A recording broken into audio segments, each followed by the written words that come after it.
maybe they're not hot, maybe they're Yeah, in unattractive, and 2012 that's why I came we should out go into them. But the and I three released my book, hottest markets which I right called now that Lasers, people should Cavers, start and thinking Magic, and about obviously investing in. lasers for my What are they? business and cavers. Oh, that's and tough. That's a underground tough guys and magic So tools, it depends on what skills. your goal I is. guess I If you're can looking get to for a that really when, good cash flow, when they you try to know, recruit us, cash, you want to okay, go to once markets like they figure out a lot Baltimore, of guys, Cleveland, Detroit. the properties are really inexpensive in some areas, Their slogan but was there's a lot of renters that will pay a lot. We're all So humans. that's if you want long-term We're not cash. Jews, we're not Nazis, we're not Republicans, If we're you not Democrats. want We're all high Earth revenue, humans, but and what more we really gotta hands-on, do is then you defend want the to go Earth to markets from the where threat there's that's a point of coming from this destination where you can do short-term. interdimensional invader that's coming to get So us. maybe in Miami, maybe in Atlanta, And I'm even like, in Houston. okay. And then, you know, if you want to do new construction, you want to see where everybody's moving to. So right now, I knew what it was because We're not Jews, we're not Nazis. So I work with you guys. Texas to try to markets are come up really with hot some because you ways got a lot of to people save the migrating from Earth. California. One could As do the that. Florida market is really hot, you got a lot No of more migrating shooting from down Florida. airlines. So those are great markets to be in. Okay, because they had just got Yeah. down through shooting down Flight 800. It is recorded. Yeah, so covered. you can Remember come Flight back to it. 800? Okay, let's talk about I building don't a remember strong that. network, Like, right? I don't. Because Why when don't I I was know? younger, I You was know what?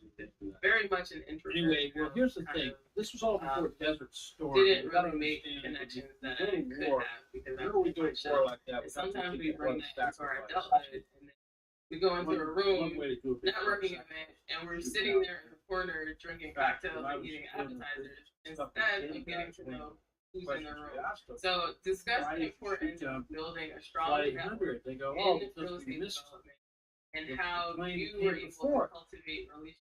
Apparently, the laser system, or well, that's actually Yeah, so real estate development is Star Wars something, button like I said, located it's on a top. niche industry. So every time I go into a room, I'm making sure everybody Charged knows particle what I do. but Because they these they opportunities, led the plane they may too not come much, often, you know, and sometimes you like need shooting a shotgun at a duck large, too far in front of maybe the duck. a large amount of money, Missed it. or somebody has a That's why the specific type plane that went up, I of saw the street knowledge, like a and whoosh, you know, past you know, it. you want to have at That's least what 1 or 2 degrees of separation from all Next those plane people. up was Flight And 800. networking in person is great, but also Anyway, I said, no more LinkedIn shooting and down talking airplanes. about those properties. If I need commercial architect, the thing of the power of LinkedIn is you can go on LinkedIn and type in commercial architect, you're gonna bring up everybody with that title.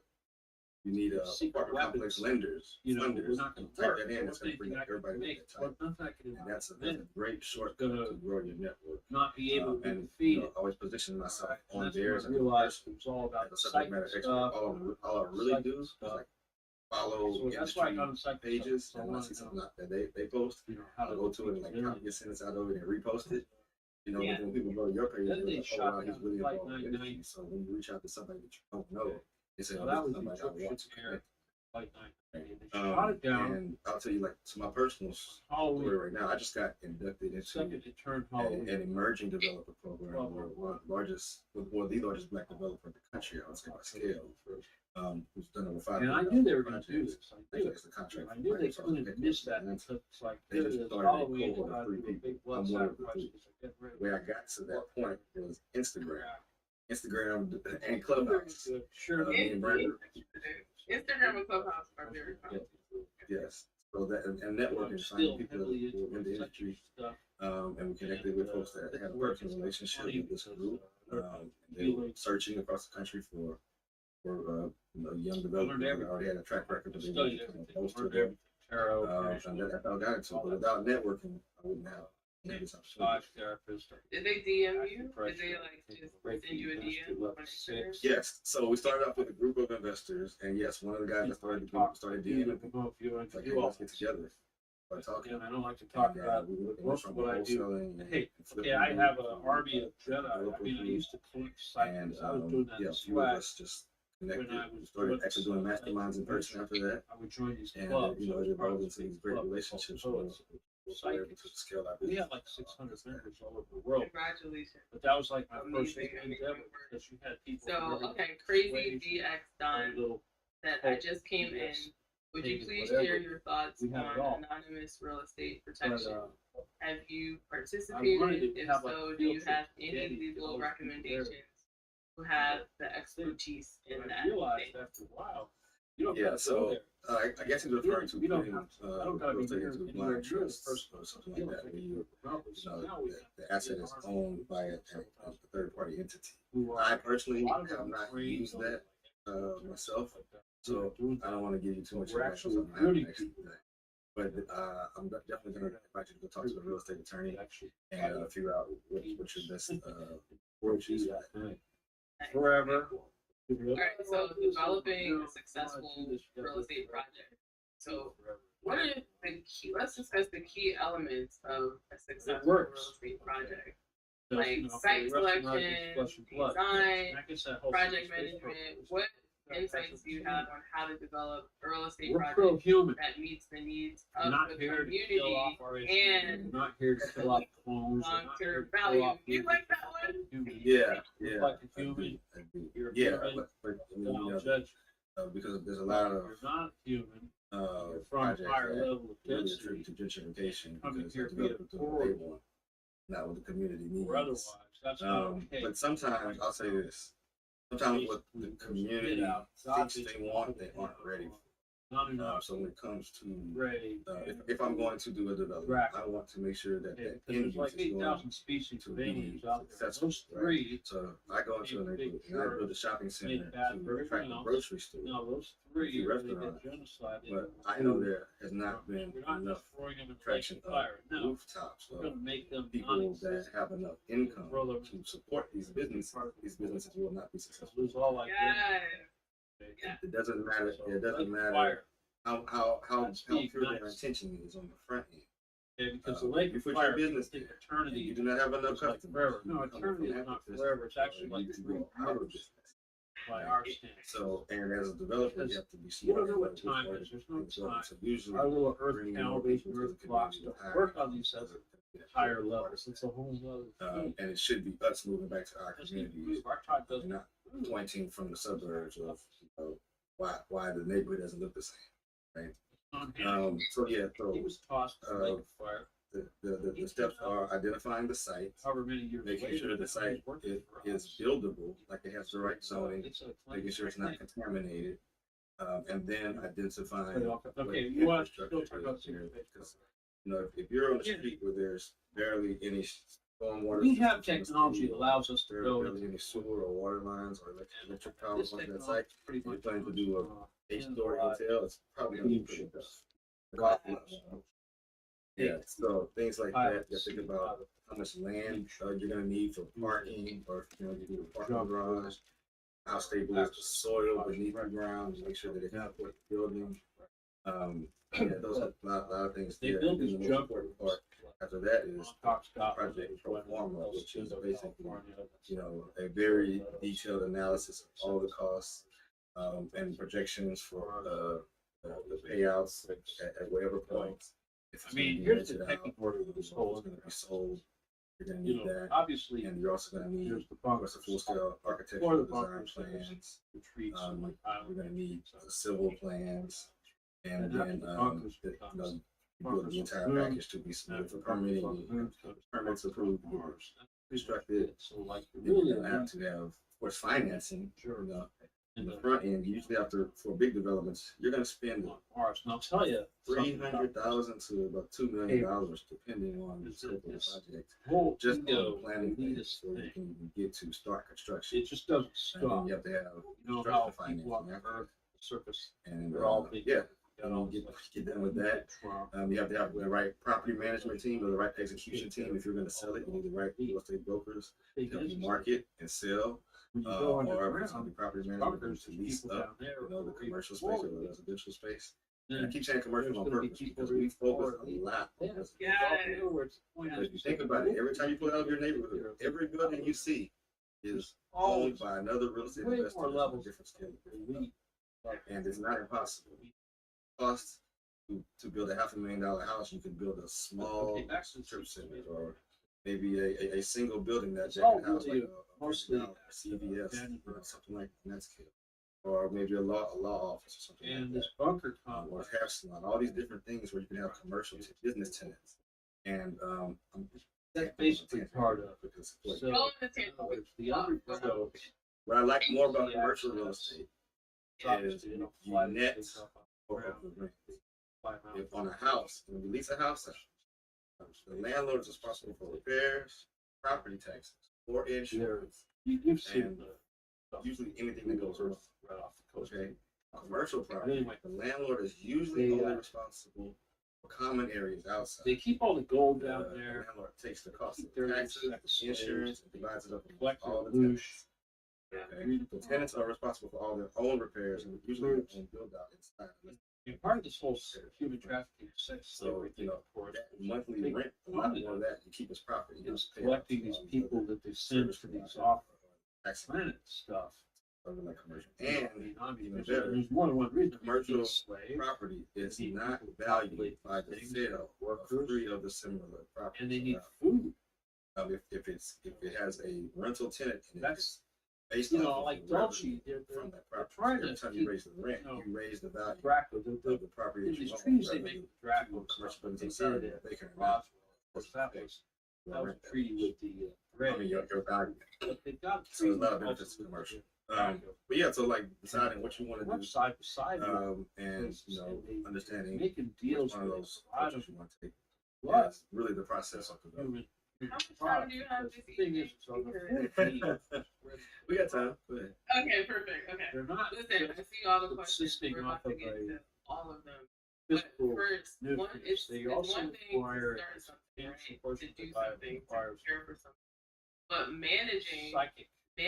that thing is a whole nother That's where thing. the luge comes So, from. The luge what advice do you have on managing a real What I'd estate like to read project from start to is finish, support including specifically human, emotional, dealing with human unexpected negative challenges emotional psychic and impulse. setbacks? Looks like fear. Okay. Yeah. The easy answer is I try Mostly not to have fear. to deal with So that. crashing, Hire some crashing can be definitely right. either project manager, Heartbreak, all that stuff. construction You know, manager, you're like, your heart's property broken, you want to manager. show yourself. That's some hardcore luge. Sometimes we Oh yeah, I'm just going out. we're doing Yeah. a favor. Really? I could create a full-time That's job. what they do, so it's like, However, profit, 15% of the profit roll, and then have all your time other things. Then on top of that, always have a cushion. Don't take all of your project budget, have it allocated. Have a budget that's what it is. It's in other words, it's like, talks about overall. luge. And likewise, take some of the It's profit, easy. still profit. Real. It's like, Set them aside that if issues have cash also. Much of the work is station. On the front end, yeah. Front end, that means have a quick little break to show you about the conscious words that Bill Carson has on that little video. Hopefully you guys can attend. Then we're gonna get through those questions and we're gonna how you can create Hey everybody, it's Billy Carson, also known as Forbidden Knowledge. Talk to you about a very special event coming up July 30th, 2023. Forbidden Knowledge. Event of its type. We're going to honor people who have been contributing to the conscious community for decades. People that you don't love that will help you get to higher levels of consciousness and awareness. Guess what? Time to give them their flowers. Alive. It's going to be a live in-person event, but seats are going to sell out very fast. You want to make sure you're there in person for this amazing level event. It's going to be above the Oscars, above the Grammys. And guess what? You can help vote for the winners. Voting is available on forbiddenknowledge.com. And the categories are going to be social media influencer, podcast / radio host, TV host, actor, director, producer, entrepreneurs, health and wellness, philanthropists, authors, field researchers, archaeologists, space anomaly hunters, and of course, a lifetime. You want to be there in person speaking. That's right. I'll be your key speaker that night at the Forbidden Consciousness. If you want to come to a mini conference, this is the place to be because I'm going to give you the knowledge that night as well as performances. We have celebrity guests performing. We'll have a halftime show where we're actually going to perform music for you. Again, about the mixer, where if you buy a box seat, you'll be in the VIP section, and you also have private access for VIP mixers. Yes, take cans, break bread, network, and walk the red carpet with us and take some nice photos. It's going to be a night to remember. You don't want to forget this. And you help vote by going to forbiddenknowledge.com, go to the Conscious Awards link. You can text in a vote for who you want for any category, as well as if you're out of the country, web ballots are still vote. You think it's worthy of being honored that night. Make sure you hurry up and get your tickets. It's selling out very fast. We're gonna have to maybe do a part two. We've been going about an hour and 5 minutes. Can I have you back on again? Would you be willing to come back on again? This was fascinating. I mean, is there anything else you want to cover before we finish up for today? How do you think artificial I guess admin costs for as the thing is, like I Yeah, definitely. That's the key.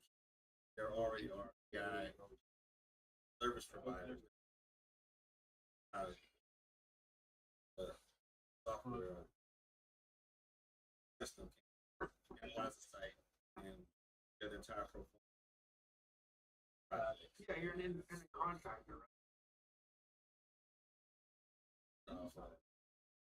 Project well, especially architecture design. It's gonna a great thing because it's in the creative force behind it. Yeah. And so they someone said that you can purchase land for $50 down. Is there any way to get more? Tell me that. Like right now. Everything is possible. There are a lot of access where there are what you can do with those afterwards. I would say there's face off. So now I tell you, can't get creative. You can negotiate a deal with an owner. Oh.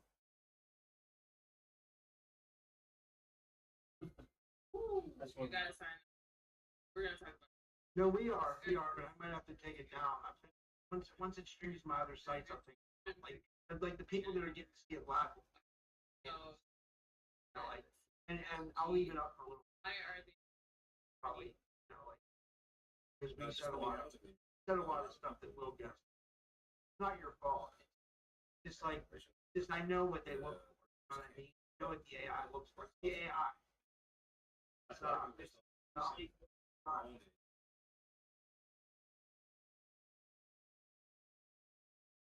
Front desk or something. Bacteria. Yeah, it's just like easier to get a house.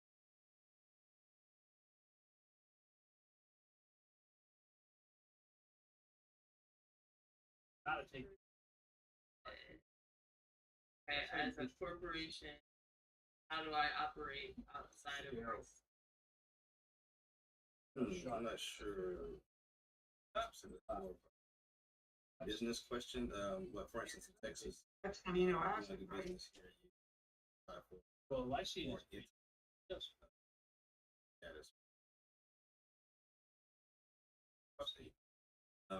I'm not sure what it is in every state, but there are always lysine, THC, and those. Last question. Now, what mechanisms do you have in place to I protect? take THC on an everyday basis. I just took a dummy while we were doing the show. Hey, you know, I'm about to take a Willy Wonka bar. Insurance I'm about to take a Willy Wonka bar. Marijuana edible. Replacement cost insurance. Shows. Liability just means that something happens. You're protected by. All right, let's just do this again because I know. But there's tons of different ways you can insure the property, and then I put each project or each asset in a separate corporate entity, so that if something goes wrong with one, it doesn't affect the other one. Or if I have to Still up on lawsuit, YouTube, my book. they can't take everything. They can only take whatever's associated See, with it's not that under my particular it's not my project account, if it somebody comes to else's that. account, but the